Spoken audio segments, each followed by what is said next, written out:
먼저 무작위라는 말이 얼마나 또렷해 보이는지부터 확인하겠습니다. 주머니에 1부터 10까지 적힌 공이 있고 그중 하나를 고르게 꺼낸다고 해보죠. 짝수는 10경우 중 5경우이므로 답은 2분의 1입니다. 무엇을 고르게 세는지도 분명합니다. 그런데 점과 선이 무한히 들어찬 연속의 세계로 들어가면 고르다라는 말부터 흔들립니다. 1889년 프랑스 수학자 조제프 베르트랑은 바로 그 틈을 확률 교과서에 심었습니다. 베르트랑의 상자 문제는 정답 하나를 직관이 놓치는 이야기였습니다. 오늘의 현 문제는 더 기묘합니다. 서로 다른 세 풀이가 각각 3분의 1, 2분의 1, 4분의 1을 내놓고 셋 다 논리적으로 맞습니다. 필요한 도구는 원 하나, 내접 정삼각형 하나, 그리고 현의 길이를 가르는 기준 하나뿐입니다. 원 위에 두 점을 잇는 현을 아무렇게나 하나 긋습니다. 그 현이 내접 정삼각형의 변보다 길 확률은 얼마일까요? 함정은 현의 정의에 있지 않습니다. 문제에 적힌 아무렇게나라는 한 단어에 숨어 있습니다. 세 가지 무작위를 비교하려면 먼저 모든 현의 공통으로 쓸 길이 판정법이 필요합니다. 원을 가로질러 중심을 지나는 지름이 가장 긴 현입니다. 현이 테두리 쪽으로 밀릴수록 짧아집니다. 따라서 현의 길이는 그 현의 한가운데 점이 중심에서 얼마나 떨어졌는지로 완전히 정해집니다. 이 그림에서 주황색은 내접 정삼각형, 청록색 점선원은 반지름이 절반인 경계입니다. 바깥원의 반지름을 R, 중심에서 현의 한가운데 점까지의 거리를 D라고 놓겠습니다. 중심과 현의 끝점과 한가운데 점을 이으면 직각삼각형이 생깁니다. 피타고라스 정리가 바로 길이를 줍니다. 현 전체의 길이는 R제곱 빼기 D 제곱의 제곱근의 2를 곱한 값입니다. 한편 반지름이 R인원에 내접한 정삼각형의 한 변은 R 곱하기 루트 3입니다. 그 값을 수식으로 적으면 이렇게 짧습니다. 이제 현의 길이가 정삼각형의 변보다 크다고 놓고 양변을 정리합니다. 결론은 놀랍도록 단순합니다. D가 R의 절반보다 작은 경우와 정확히 같습니다. 따라서 한가운데 점이 작은 원 아니면 긴 현, 바깥이면 짧은 현입니다. 앞으로는 이 기준만 반복해서 씁니다. 이제 아무렇게나를 첫 번째 방식으로 구현해 보겠습니다. 원의 둘레에 점 두 개를 고르게 던집니다. 현은 원 위에 두 끝점으로 정해지므로 이 방법은 가장 고지곳대로 들립니다. 첫 점이 어디에 찍혀도 원을 돌리면 같은 모습입니다.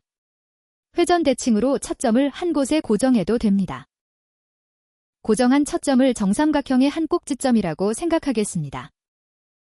그곳에서 출발한 현이 삼각형의 변보다 길려면 두 번째 점이 맞은편 변이 감싸는 호에 들어가야 합니다. 정삼각형의 세 꼭지점은 원둘레를 똑같은 세 호로 나누고 유리한 호는 그중 하나입니다. 그래서 끝점 두 개를 고르게 고르는 방법의 답은 3분의 1입니다.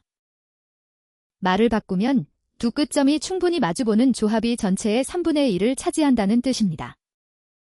어떤 점도 특별 대우하지 않았고 원의 회전 대칭도 지켰습니다. 이 풀이에는 계산상 흠이 없습니다. 하지만 현을 정하는 다른 좌표를 고르게 만들면 같은 질문이 다른 측도를 얻게 됩니다.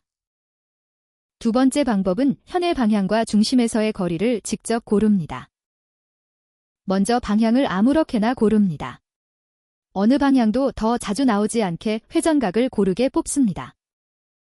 그 방향의 반지름과 직각으로 만나는 현을 생각하면 교점이 바로 현의 한가운데 점입니다. 이제 중심에서 테두리까지의 거리 D를 0부터 R 사이에서 고르게 고릅니다. 긴 현의 기준은 이미 구했습니다. D가 R의 절반보다 작으면 됩니다. 전체 구간의 길이는 R이고 성공 구간의 길이는 R의 절반입니다. 따라서 비율도 절반입니다. 반지름 위의 거리를 고르게 뽑는 방법의 답은 2분의 1입니다. 이 절차에서는 현 두 개 중 대략 하나가 정삼각형의 변보다 깁니다. 거리 D가 균일하다는 말은 원판의 넓이 위에 한가운데 점이 균일하다는 말과 같지 않습니다. 세 번째 방법은 아예 원판에 다트를 던져 현의 한가운데 점을 고릅니다. 원판의 같은 넓이는 같은 확률을 갖게 합니다. 이번에 고르게 만드는 대상은 거리도 끝점도 아닌 넓이입니다. 원판에 던진 다트가 가리키는 점을 현의 한가운데로 삼는다고 생각하면 됩니다. 중심을 제외하면 한가운데 점 하나와 그 점을 지나는 현 하나가 대응합니다. 현은 중심 방향과 직각입니다. 긴 현이 되려면 다트가 반지름 아래 절반인 작은 원판 안에 꽂혀야 합니다. 원의 넓이는 반지름의 제곱에 비례합니다. 반지름이 절반이면 넓이는 4분의 1이 됩니다. 작은 원판과 큰 원판의 넓이 비를 계산하면 파이와 r 제곱이 지워지고 4분의 1만 남습니다. 따라서 한가운데 점을 원판 넓이 위에서 고르게 고르는 방법의 답은 4분의 1입니다. 같은 원과 같은 질문인데 이제 긴 현은 4개 중 하나꼴입니다. 세 번째 답도 계산상 완전합니다. 세 답이 정말 각자의 값으로 모이는지 컴퓨터로 현을 대량 생성해 확인해 보겠습니다.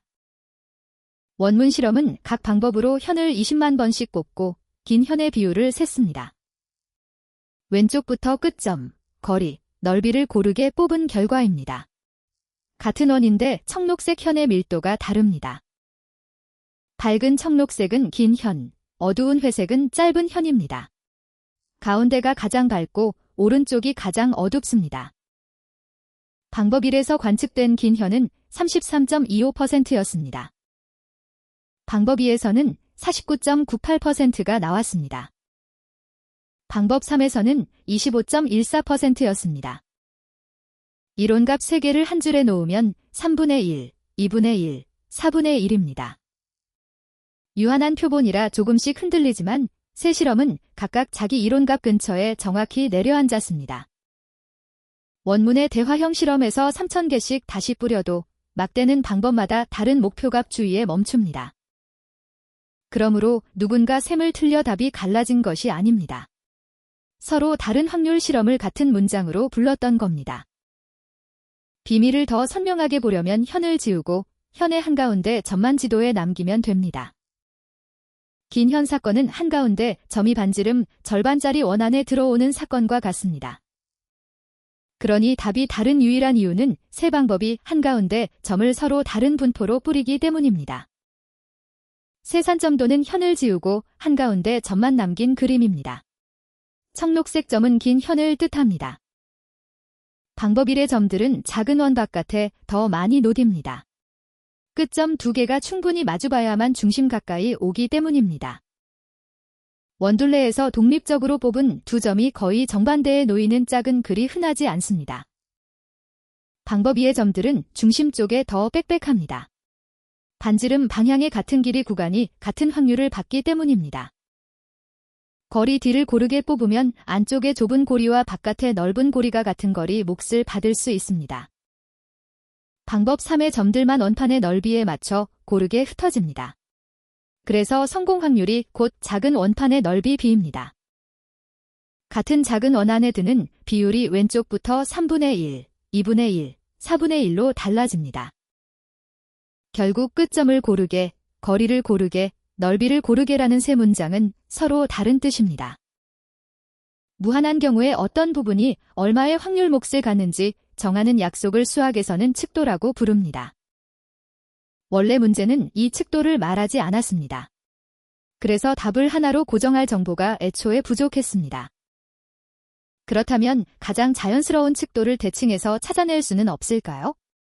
에드윈 제인스가 여기에 도전했습니다. 정석 결론은 간단합니다. 표집 측도를 지정하지 않은 질문에는 유일한 확률이 없습니다.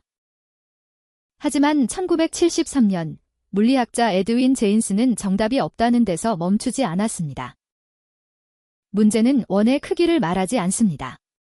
따라서 합리적인 규칙이라면 원을 키우거나 줄여도 같은 답을 내야 한다고 봤습니다. 원의 위치도 말하지 않습니다.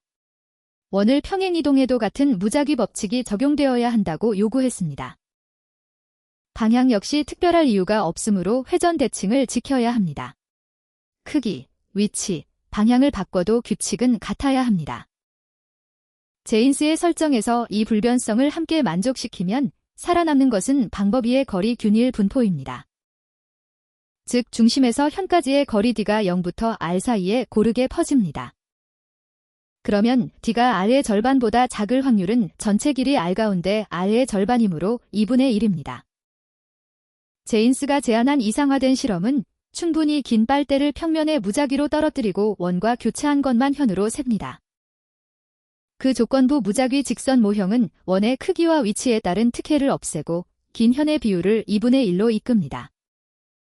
하지만 여기에는 반드시 붙여야 할 단서가 있습니다. 크기와 위치 불변은 원래 문제 문장에 적힌 조건이 아닙니다. 그 대칭 요구가 꼭 필요한지, 다른 물리적 표집 절차를 배제해도 되는지는 여전히 논쟁의 대상입니다. 제인스는 모호한 질문에서 유용한 원칙을 제안했지만 원래 문장이 스스로 2분의 1을 건네준 것은 아닙니다. 따라서 현을 실제로 어떻게 만들었는지까지 알아야 세 측도 가운데 어떤 것이 실험을 설명하는지 결정할 수 있습니다. 이제 베르트랑이 현 하나로 겨눈 더 큰 관역을 돌아보겠습니다. 당시 즐겨 쓰던 무차별의 원리는 똑같이 그럴듯한 경우에 똑같은 확률을 주자는 생각이었습니다. 하지만 무한히 많은 현 앞에서는 무엇을 같은 몫으로 볼지부터 여러 가지입니다. 그래서 원리 하나로 답을 정할 수 없습니다. 확률 문제는 무엇을 묻는가만으로 완성되지 않습니다. 어떻게 뽑는가가 함께 적혀야 답이 생깁니다. 동전을 던지고 주사위를 굴린다는 익숙한 말에도 사실은 반복 가능한 물리적 절차가 숨어 있습니다. 오늘날 데이터 분석에서도 계산식만큼 중요한 것은 데이터를 애초에 어떤 규칙으로 표집했는가입니다. 같은 질문도 표본을 고르는 방식이 달라지면 다른 숫자를 내놓습니다. 베르트랑의 세 답은 그 사실을 원 하나로 보여줍니다. 그러니 누군가 그냥 아무렇게나 하나 고른다고 말하면 이제는 한 번 더 물어야 합니다. 1889년 파리의 교과서가 던진 이 질문은 연속 확률과 통계를 다루는 지금도 사라지지 않았습니다. 기억할 것은 숫자 셋보다 그 앞의 문장입니다. 확률은 무엇을 세었는지가 아니라 어떻게 뽑았는지까지 말해야 합니다. 오늘 영상이 흥미로우셨다면 구독과 좋아요, 알림 설정 부탁드립니다. 다음 이야기에서 또 만나요.